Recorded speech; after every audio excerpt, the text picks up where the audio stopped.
The small town of Willow Creek was known for its quiet charm, nestled between rolling hills and thick forests that seemed to whisper secrets no one could quite understand. Life in the town moved at a slow pace.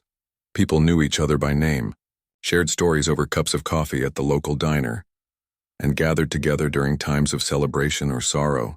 But on this particular day, sadness hung heavy in the air like a storm cloud refusing to pass. The entire town had come together for a funeral, but not just any funeral. It was for Emily Carter, a bright and lively 16-year-old who had been taken far too soon. Emily's death had shaken everyone to their core. Just 2 weeks earlier, she'd been driving home after spending an evening with friends when her car skidded off the road during a sudden rainstorm. No one knew exactly what went wrong. Some said it was the slick roads. Others whispered about a deer jumping into her path. Whatever the cause, the accident left her family shattered and the town reeling. Emily wasn't just another face in the crowd. She was the girl who always had a kind word for strangers, who volunteered at the animal shelter every weekend, and whose laughter could light up even the darkest days. Losing her felt like losing a piece of Willow Creek itself. On the morning of the funeral, gray clouds loomed overhead as if mirroring the somber mood of the townsfolk. People dressed in black filed into the cemetery, clutching tissues and exchanging murmured condolences.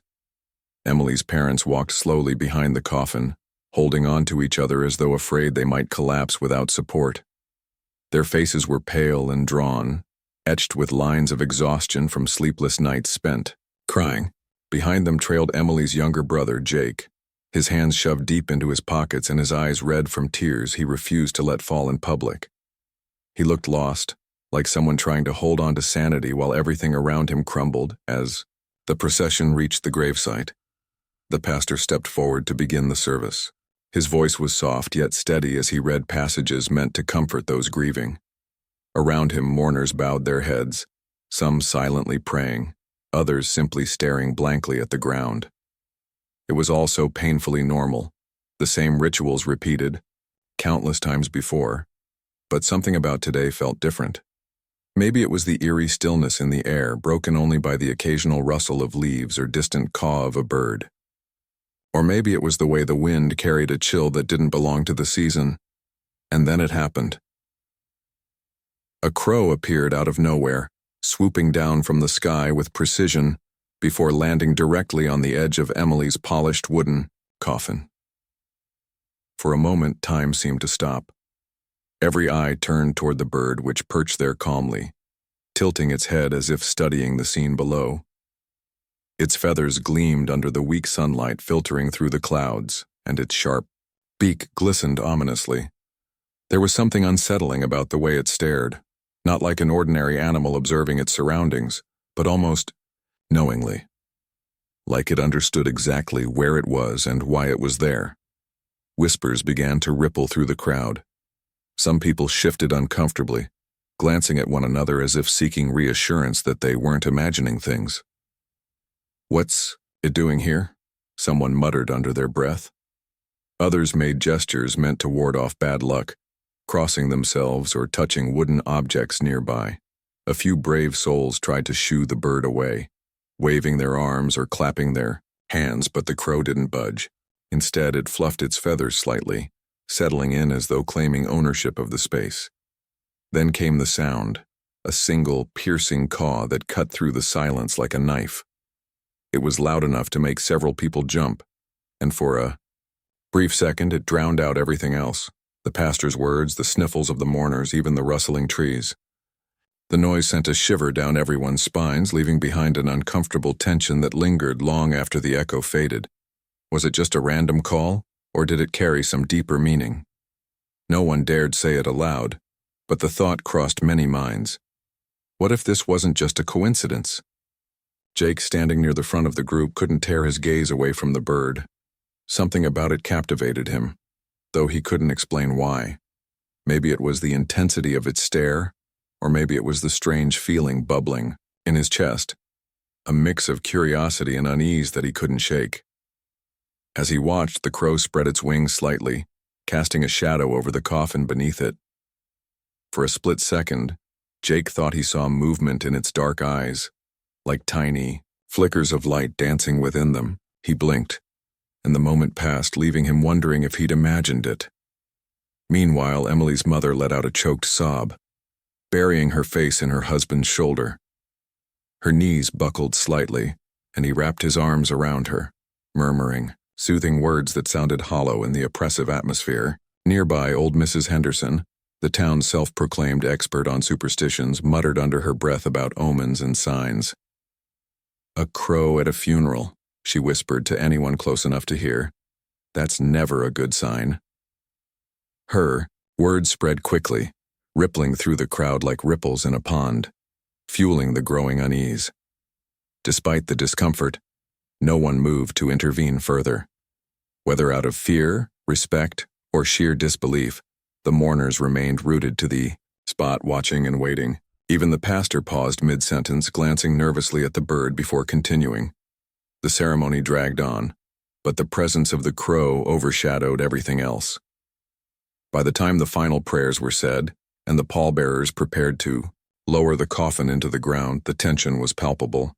Everyone wanted the moment to end, to retreat back to the safety of their homes and pretend none of this had happened. But just as the coffin began its descent, the crow took flight. With a powerful flap of its wings, it soared upward, circling once above the gravesite before disappearing into the dense woods surrounding the cemetery. For a moment, the world seemed eerily silent, as if holding its breath. Then, slowly, life returned to the scene. The wind picked up again, rustling the leaves, and the mourners began to disperse, talking quietly among themselves. Yet despite the bird's departure, its impact lingered. Something about its appearance and that haunting caw had planted a seed of doubt in everyone's minds. Had it really been just a bird, or was there more to the story than met the eye? For Jake, the question burned brighter than ever. As he followed his family back to their car, he couldn't stop thinking about the crow. Why had it chosen to land on Emily's coffin? And why did he feel like it hadn't truly left? That, somewhere somehow, it was still watching. The funeral procession had barely begun to disperse when the unimaginable occurred. Just as the pallbearers prepared to lower Emily's coffin into the ground, a hush fell over the crowd once again. The crow that had earlier perched on the coffin reappeared, swooping down from the sky with unnerving precision.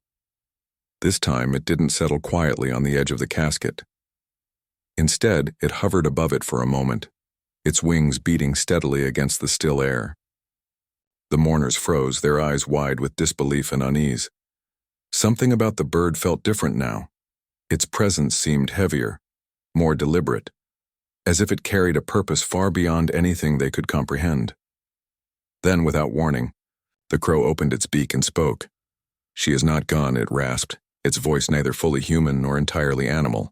It was a strange, distorted sound, like static crackling through an old radio or the faint echo of someone shouting from a great distance. Yet despite its unnatural quality, the words were unmistakably clear. Gasps erupted from the crowd as people stumbled backward, some clutching their chests in shock while others crossed themselves instinctively. A few muttered prayers under their breath, hoping to ward off whatever dark force might be at play. For a moment, no one dared to move or even breathe. Emily's mother let out a strangled cry and collapsed into her husband's arms, trembling uncontrollably.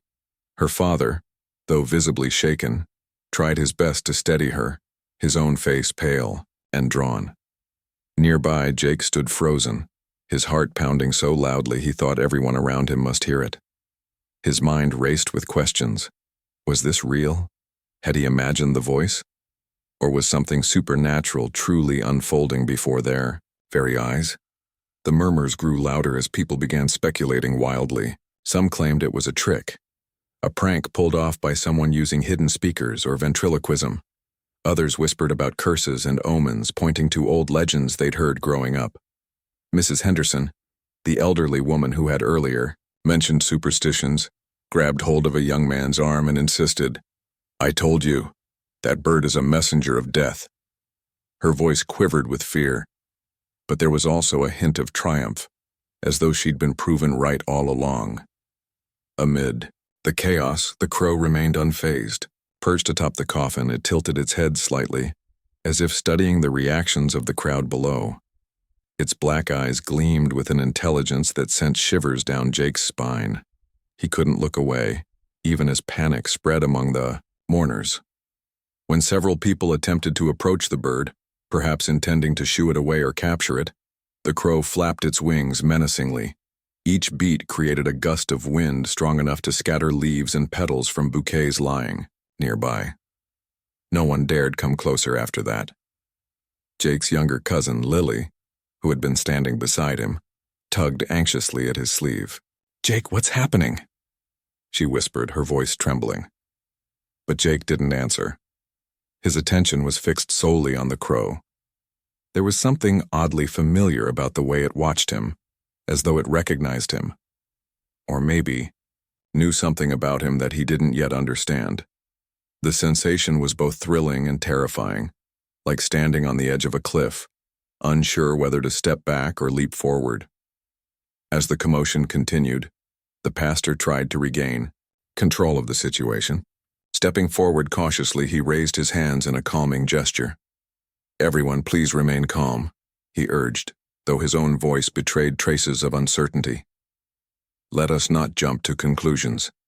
Perhaps we are witnessing a sign, a reminder that Emily's spirit lives on in our memories." His words did little to soothe the crowd.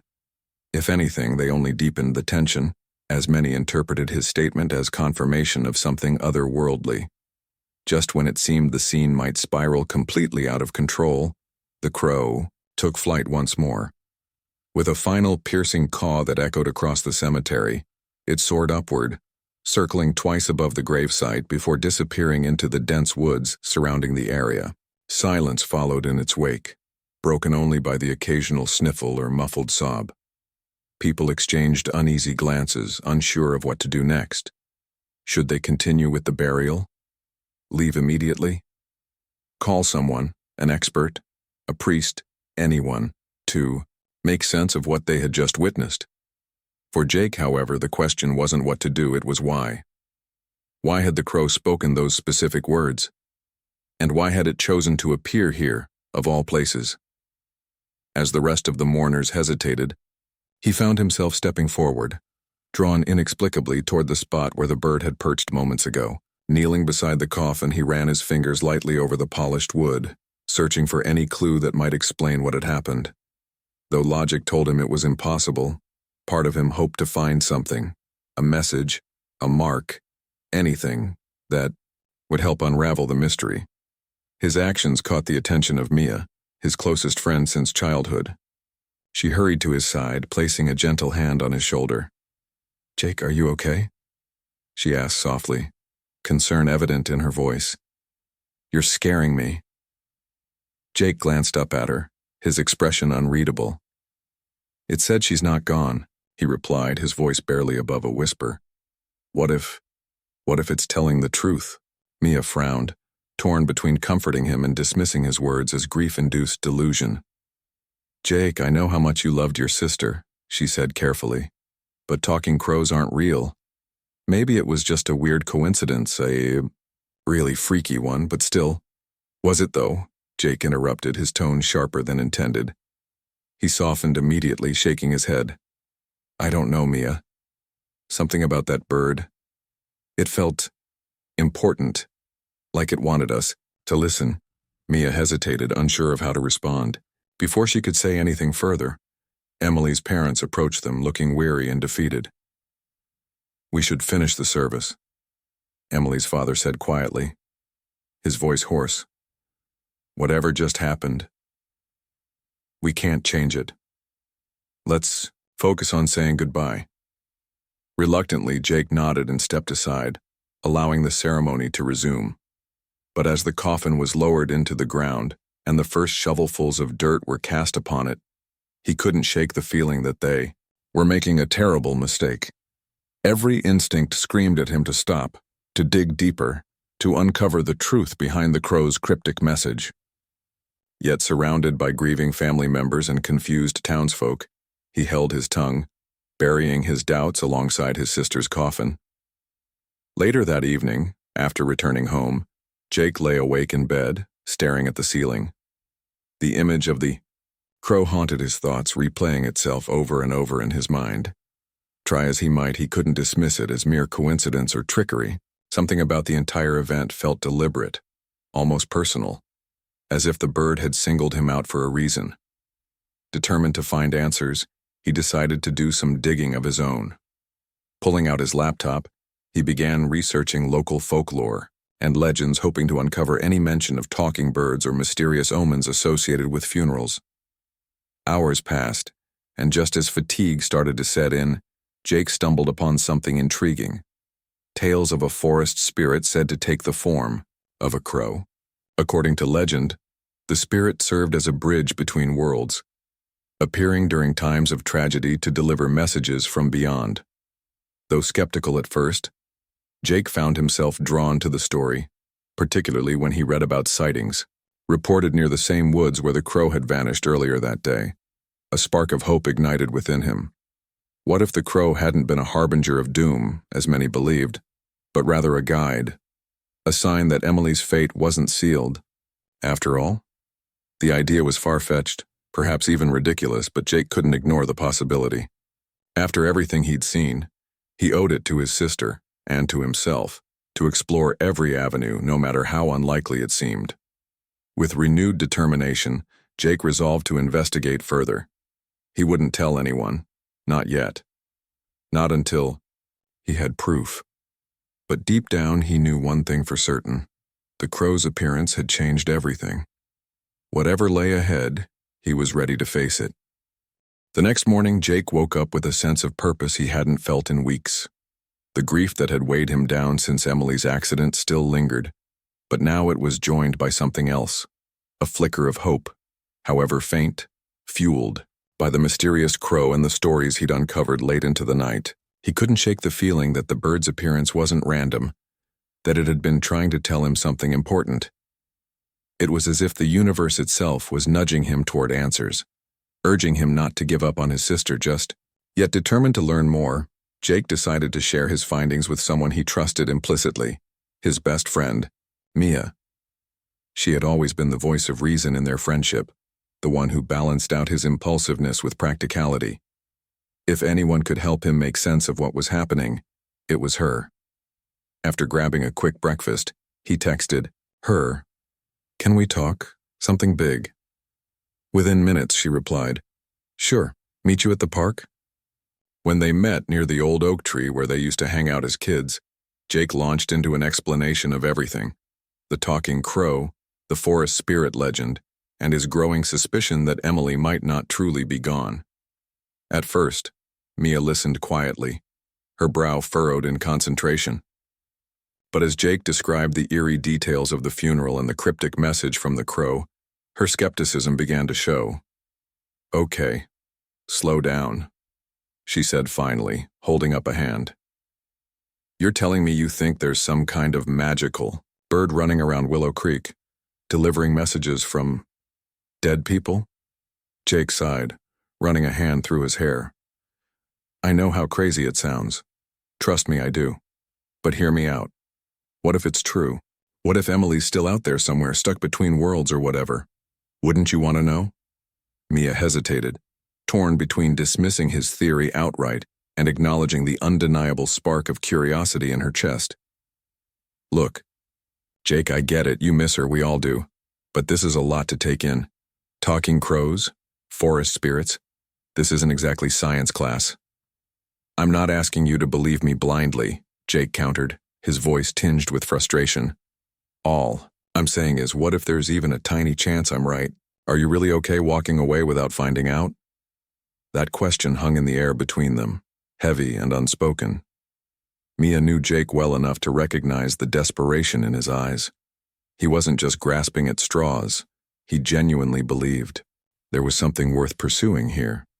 And while part of her wanted to dismiss the whole thing as nonsense, another part, the part that remembered countless adventures with Jake, chasing mysteries real and imagined, couldn't ignore the possibility that maybe, just maybe, there was truth buried beneath the strangeness. "All right," she said finally, exhaling sharply. "Let's say I'm in. Where do we start?" Jake grinned, relief washing over him. Having Mia on board made the impossible feel slightly less daunting. Together, they spent the next hour poring over every scrap of information Jake had found online, piecing together fragments of local folklore about the forest spirit. According to the legends, the spirit took the form of a crow and appeared during times of great tragedy, serving as a messenger between the living and the dead. Some accounts claimed it could guide lost souls back to their bodies, while others warned of dire consequences for those who crossed its path unwisely. One detail stood out to both of them. The spirit was said to reside deep within the woods surrounding Willow Creek, specifically in a clearing marked by an ancient symbol etched into the ground. No one knew exactly what the symbol looked like, but descriptions mentioned glowing runes visible only under moonlight. If they were going to find answers, Jake reasoned, that's where they needed to go. By mid-afternoon, armed with flashlights, snacks, and a map of the forest printed off the internet, Jake and Mia set out for the woods. The sun was beginning to dip below the horizon, casting long shadows across the landscape. As they ventured deeper into the forest, the world seemed to shift around them. The air grew cooler, the trees taller and denser, their branches intertwining, overhead like skeletal fingers. Sounds from the town faded into silence, replaced by the soft rustle of leaves and the occasional call of distant wildlife. Despite the eerie atmosphere, Jake felt oddly at peace.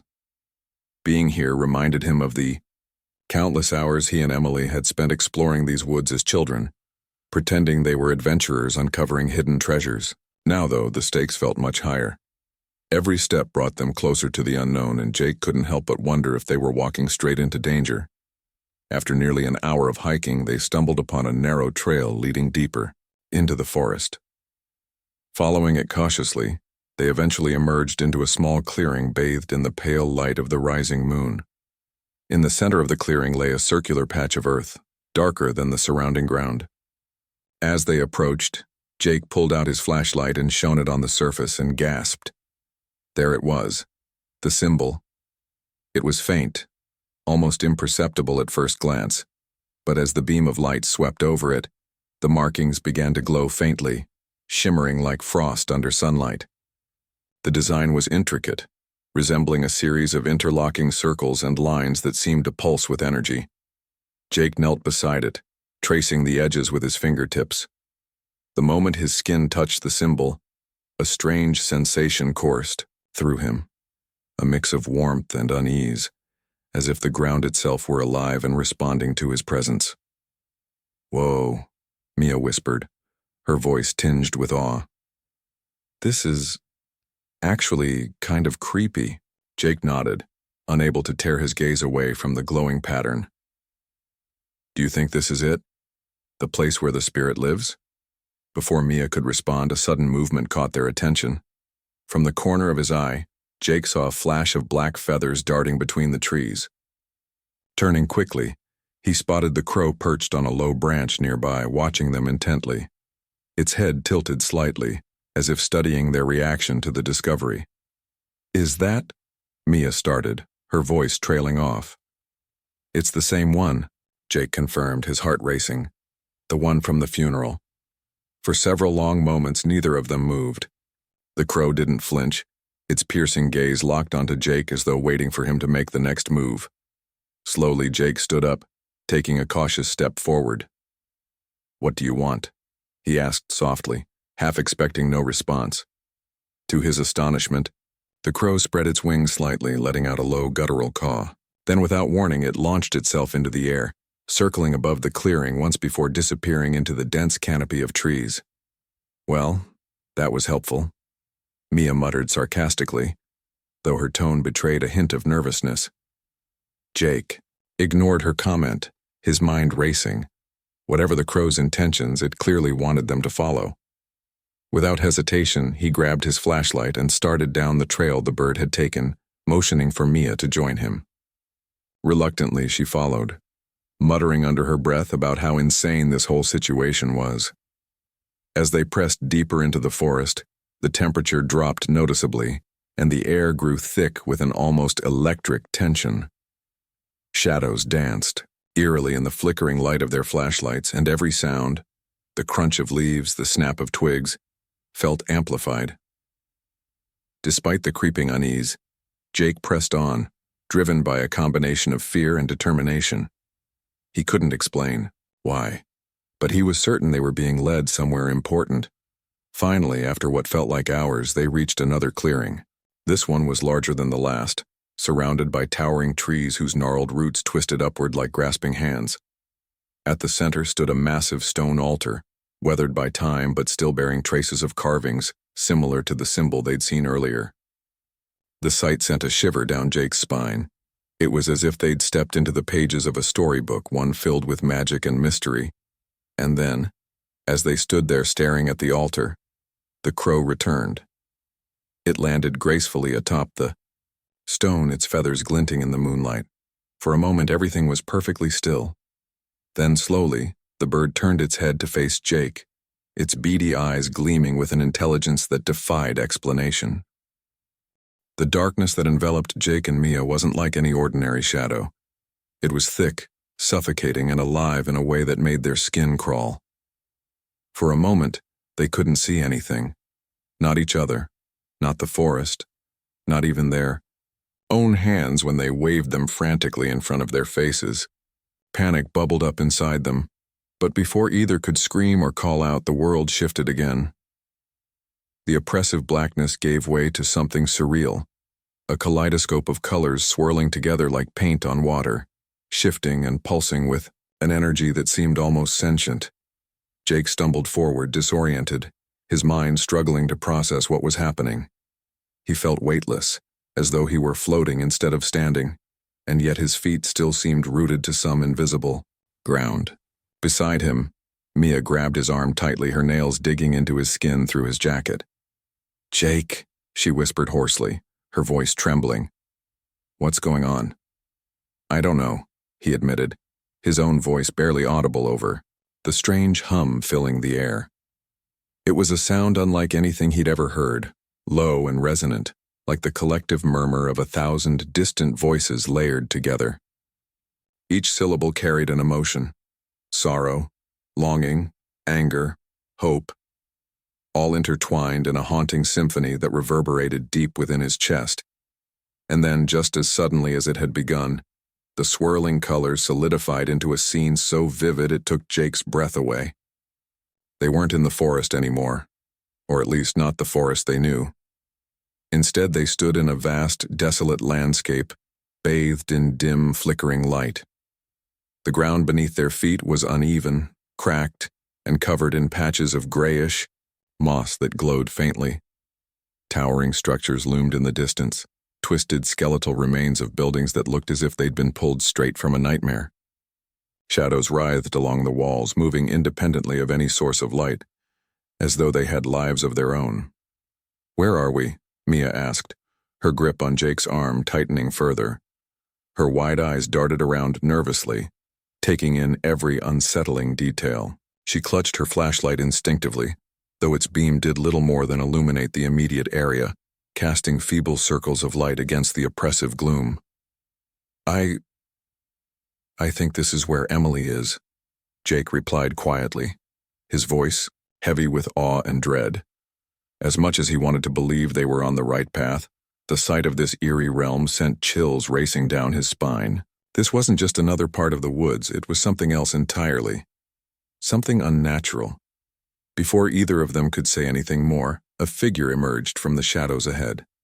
At first, it was indistinct, little more than a blur of movement against the dim backdrop.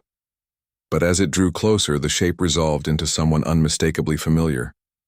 Emily. She looked different, not quite the same girl they remembered from life. Her features were softer, almost translucent, and her hair floated gently around her head as though caught in an unseen breeze. She wore the same clothes she'd been buried in, but they shimmered faintly, as if made of liquid silver. Her expression was one of confusion and desperation, her eyes wide and searching as she reached out toward them. "Emily!" Jake cried, breaking free from Mia's grasp and rushing toward her, but no matter how fast he ran, the distance between them remained unchanged. It was as though she were standing on the far side of an invisible barrier, close enough to see but impossible to touch. "Jake." Emily's voice echoed softly, distorted and fragmented, like it was being carried across great distances. She opened her mouth to speak again, but no words came out, only faint whispers that dissolved into the air before reaching his ears. Her lips moved silently, forming shapes Jake couldn't decipher, and tears welled up in her eyes as she tried desperately to communicate. Mia joined him moments later, her face pale with shock. "Is that really her?" she murmured, her voice barely above a whisper. "How is this possible?" Jake didn't answer. All he could do was stare at his sister, his heart breaking all over again at the sight of her trapped in this strange, liminal space. Whatever this place was, it wasn't peaceful, it was wrong. Wrong in a way that defied explanation. The oppressive atmosphere pressed down on them, making it hard to breathe, and the constant hum of those disembodied voices grew louder, almost deafening. Emily continued reaching for them, her movements frantic now. She pointed behind her, toward the twisted ruins in the distance, then pressed both hands to her chest as if trying to convey something urgent. Though Jake couldn't understand her exact message, the meaning was clear. She needed help. She was stuck here, unable to leave, and she couldn't escape without their intervention. "We have to get her out," Jake said firmly, turning to Mia. His voice shook slightly, but his resolve was unwavering. "Whatever it takes." Mia hesitated, clearly torn between fear and loyalty. "But how? We don't even know where we are, or what we're dealing with." "We'll figure it out," Jake insisted, his gaze returning to Emily. "We have to." As if in response to his determination, the crow reappeared, swooping down from somewhere above and landing gracefully on a jagged rock nearby. Its presence was jarring amidst the ethereal surroundings, grounding them somehow in the midst of chaos.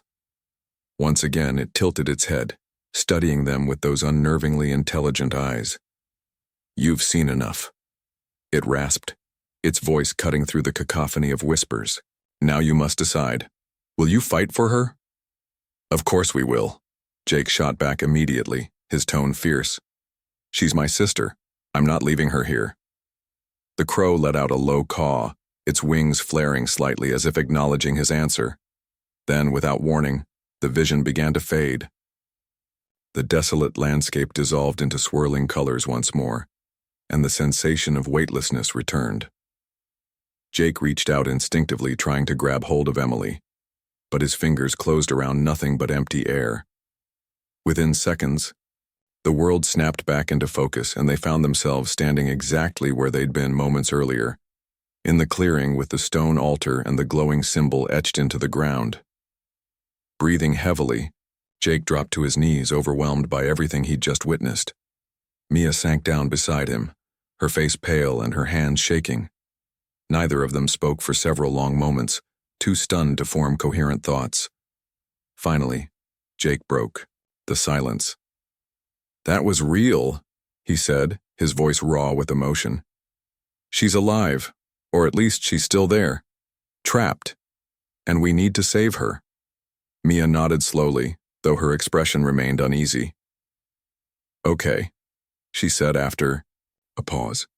"If you're sure about this, I'm in. But we're going to need a plan. Something tells me we can't just waltz back into that place and drag her out." Jake clenched his fists, determination burning fiercely in his chest.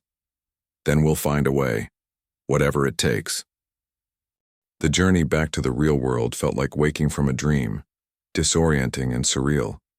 Jake and Mia stumbled out of the clearing, their minds racing with the weight of what they'd just experienced. The forest around them seemed eerily quiet now, as though holding its breath after witnessing something it couldn't fully comprehend. Every rustle of leaves or distant hoot of an owl felt louder than usual, amplifying the tension that hung heavy in the air. They walked in silence for a while, each lost in their own thoughts, until finally Mia broke the stillness. "So," she began cautiously, her voice barely above a whisper, "what exactly are we supposed to do now? We can't just march into whatever that place was and hope for the best." Jake stopped walking and turned to face her, his expression resolute. "We find a way to bring her back," he said firmly. "That's all there is to it. I don't care how crazy this sounds or how impossible it seems. We owe it to Emily to try."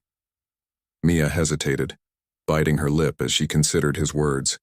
She wanted to believe him, to share in his determination, but doubt lingered at the edges of her mind. This wasn't some puzzle they could solve with logic or research. It was uncharted territory, steeped in mystery and danger. Still, she couldn't deny the urgency in Jake's voice or the fire in his eyes. Whatever lay ahead, she knew one thing for certain: abandoning him now wasn't an option. "All right," she said finally, exhaling sharply. "But we need more information first. If we're going to pull this off, we need to know everything we can about that spirit, and how to deal with it." With that decision made, they returned to Jake's house late that night. His parents were asleep, grief having worn them down to exhaustion, so they had the living room to themselves. Sitting cross-legged on the floor, surrounded by books, notes, and glowing screens, they dove headfirst into their research. Jake revisited the folklore he'd found earlier, scouring every detail for clues about the forest spirit and its connection to the crow. Meanwhile, Mia focused on practical aspects, rituals, symbols, and anything else that might help them navigate the strange realm they'd glimpsed. Hours passed in a blur of whispered conversations and frantic typing. By dawn, they had pieced together a rough plan. According to legend, summoning the forest spirit required specific steps: gathering rare herbs, lighting candles arranged in a pentagram formation, and reciting ancient incantations under the light of a full moon. None of it sounded easy or safe, but they didn't have time to second-guess themselves. The next full moon was only 3 nights away, giving them just enough time to prepare. The first challenge was finding the herbs mentioned in the texts. Some, like sage and lavender, were common enough to buy at local stores, but others, like wolfsbane and mandrake root, were harder to come by. Determined not to leave anything to chance, Jake and Mia split up during the day, combing through herbal shops, online marketplaces, and even old gardening catalogs. They struck gold when Mia remembered her grandmother's attic, where dusty jars of dried plants sat forgotten for years. Among them, they discovered most of what they needed, along with handwritten notes detailing their uses. By the second night, they had everything ready: the herbs tied into small bundles, 5 black candles spaced evenly apart within a chalk-drawn pentagram, and a printed copy of the incantation written phonetically to ensure accuracy. All that remained was waiting for the right moment. When the night of the full moon arrived, the air felt electric with anticipation. Jake and Mia met in the same clearing where they'd first encountered the glowing symbol. The moon hung low in the sky, casting silvery light over the forest and bathing the stone altar in an ethereal glow. Everything looked different under its watchful gaze. The trees seemed taller, their shadows longer, and the ground beneath their feet pulsed faintly with energy, as if alive. Working quickly, they set up the ritual space. Jake carefully placed the candles at each point of the pentagram, securing them with melted wax so they wouldn't tip over. Mia arranged the herb bundles inside the circle, murmuring softly to herself as she worked. When everything was in place, they stood side by side, staring at the setup before them. For a brief moment, doubt threatened to creep in again, but Jake pushed it aside. There was no turning back now. Taking a deep breath, Jake lit the first candle, then handed the lighter to Mia, who followed suit. As the flames flickered to life, the atmosphere shifted palpably. The wind picked up, swirling around them in tight spirals, carrying with it the faint scent of earth and rain. Shadows danced erratically along the tree trunks, and the hum of insects grew louder, almost deafening in its intensity. It was as though the forest itself was reacting to their actions, either warning them to stop or urging them forward. Once all 5 candles were lit, Jake stepped into the center of the pentagram, clutching the sheet of paper with the incantation. His hands trembled slightly, but his voice was steady as he began to speak the words aloud. They rolled off his tongue awkwardly at first, foreign syllables twisting together in ways that felt unnatural. But as he continued, something remarkable happened. The language began to flow more smoothly, as if guided by an unseen force. The air shimmered around them and the ground beneath their feet vibrated faintly, resonating with the rhythm of his speech. Mia watched in awe, her heart pounding in her chest. She had expected skepticism to win out, for nothing extraordinary to happen. Instead, she felt the undeniable presence of something otherworldly, a power far greater than anything she could comprehend.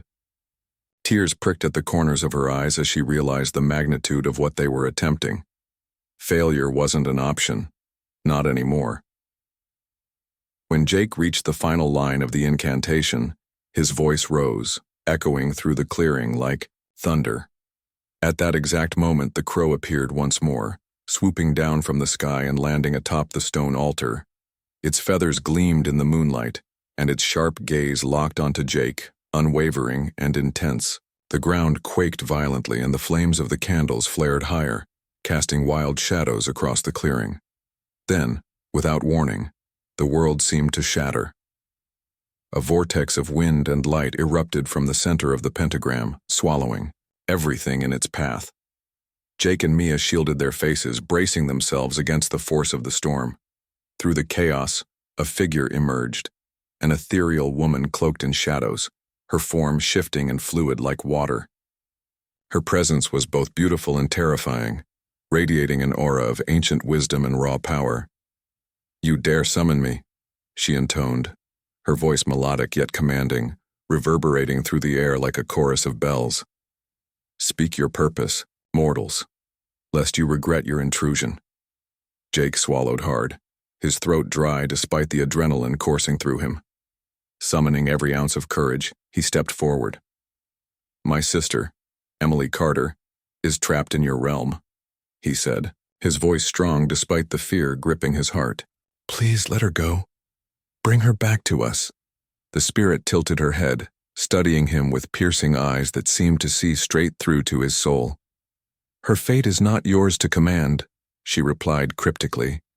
"She lingers because of unfinished business. To free her would require sacrifice, a price must be paid."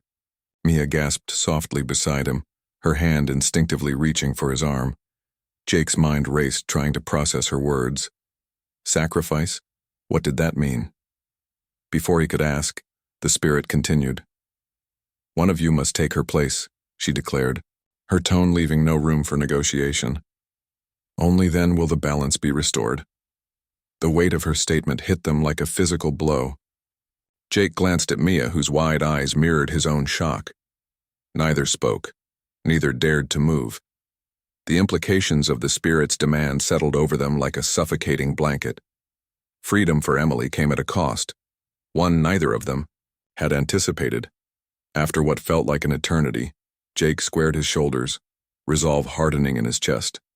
He turned back to the spirit, meeting her gaze without flinching. "Take me instead," he said firmly, his voice unwavering. "I'll stay in her place." "No," Mia protested immediately, grabbing his arm. "You can't do this, Jake, you can't." "It has to be me," he interrupted gently, placing a reassuring hand over hers. "She's my sister. I won't let her suffer any longer." The spirit regarded him silently, her expression unreadable. Then, with a graceful wave of her hand, the vortex intensified, pulling them deeper into its embrace. Colors swirled around them once more, blurring reality and dream alike. When the world snapped back into focus, Jake found himself standing beside Emily's grave, blinking against the sudden brightness of daylight. The moment Emily sat up in her coffin, the world seemed to freeze. Her wide, startled eyes scanned the scene around her.